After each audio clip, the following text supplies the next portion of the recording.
سلامونه ملګرو دا د پاکستان ایر فورس هغه پایلټ ته چې انډیا ته جنگي جهاز بوتلو او الته مکمل اپریشن کړو او واپس صحیح سلامت سره د جهاز پاکستان ته داخل شو.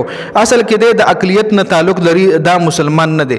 نو اوس د حواله سره په میډیا باندې دا خبرونه ډیر زیات زیرګر دشتي چې د اسلام قبول کړي دی، مسلمان شوی دی او د باقاعده کور کمانډر د پاکستان چې کم کور کمانډر دی هغه ولا په توفه کې قران شریف هم ور کړی دی.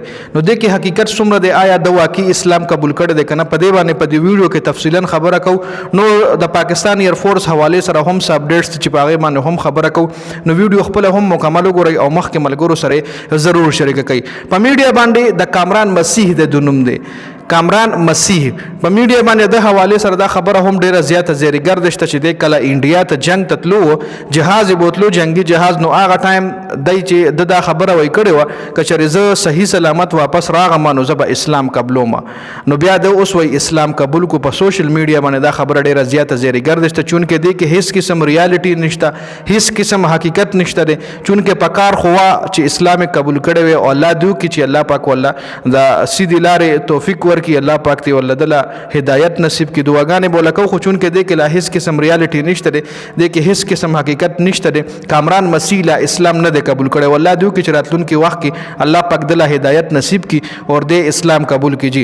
دا پاکستان ایر فورس حواله سره ویډیو کې تاسو لمه دا هم وچره پاکستان ایر فورس حواله سره خبره هم کو.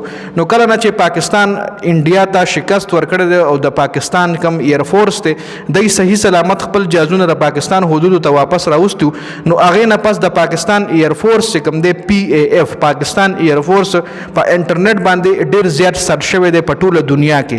ټوله دنیا د پاکستان د ایر فورس صفت کړي دي، ټوله دنیا دای سرچ کړي دي چې مطلب هر سړی غواړي پکچرز یا ویډیو دای سرچ شوی دی په انټرنیټ باندې. نو بل پاکستان ایر فورس چې کومه کارنامه سره انجام کړی ده آی کې تقریبا 3 کیپټنز دي، 3 پایلټس دي چې دا کارنامه سره انجام کړی ده. خو دغه پایلټس نه علاوه د پدشاله مکمل ټیم شامل وي. د پسې چې د کم کمیونیکیشن ډپارټمنټ وی چا سره چې د رابطه کې وي پاکستان نه د ریډیو په ذریعہ باندې رابطه کې د ای ولا اپډیټ ورکړي چې ای له پوره دلته په سیستم کې ښکار شي دا جنگي جهاز اوس کم ځای په کم ځای حمله کول دي، ټارګټ څنګه سیټ کول دي. نو د مکمل ګایډنس ملاويږي، د مکمل رهنمایي دلته نه ملاویږي. د پاکستان نه چې کوم ایر بیس وي هلته نه دایله پورا انفارمیشن ملاویږي، پورا ډیټیل، پورا میپ، پورا هر څه چې کوم وي هغه ځینې دایله ملاویږي. نو دغه سلور پایلټس چې کوم د خو کارنامه کړی د خدای سره شاله مکمل ټیم دی.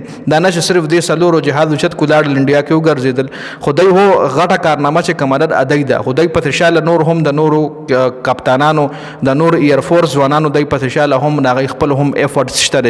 نو په دې ویډیو کې دا اپډیټس ودی حواله سره تاسو سره لري کمنټ لازمي